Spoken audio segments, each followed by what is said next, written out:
ಅಲ್ಲ, ರಾಜ್ಯದಲ್ಲಿ ಇವತ್ತು ಜನ ಮಾತನಾಡ್ತಾ ಇದ್ದಾರೆ. ಡಿ.ಕೆ. ಶಿವಕುಮಾರ್ ಅವರು ರಾಜ್ಯದ ಮುಖ್ಯಮಂತ್ರಿಗಳಾಗಿ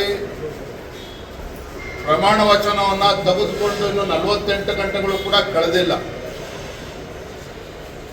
ಈಗಾಗಲೇ ಕ್ಯಾಬಿನೆಟ್ನ ಹಿರಿಯ ಸಚಿವರು ರಾಮಲಿಂಗಾರೆಡ್ಡಿ ಅವರು ರಾಜೀನಾಮೆಯನ್ನು ನೀಡಿದ್ದಾರೆ.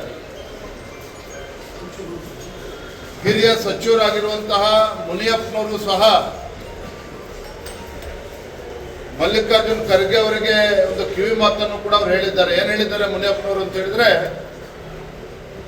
ಮಲ್ಲಿಕಾರ್ಜುನ್ ಖರ್ಗೆ ಅವರು ತಾಯಿಯ ಸ್ಥಾನದಲ್ಲಿದ್ದಾರೆ,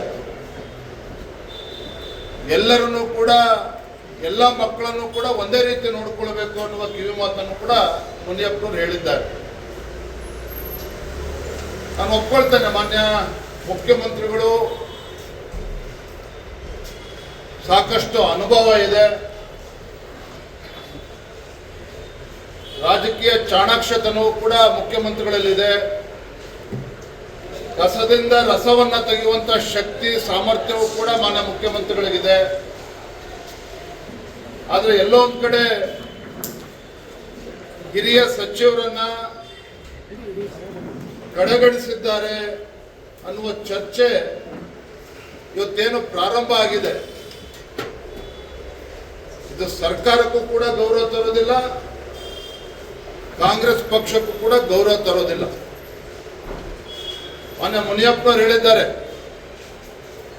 ಸೀನಿಯಾರಿಟಿಗೆ ಸಿನ್ಸಿಯಾರಿಟಿಗೆ ಏನು ಬೆಲೆ ಇಲ್ಲ ಇವತ್ತು ಕಾಂಗ್ರೆಸ್ ಪಕ್ಷದಲ್ಲಿ.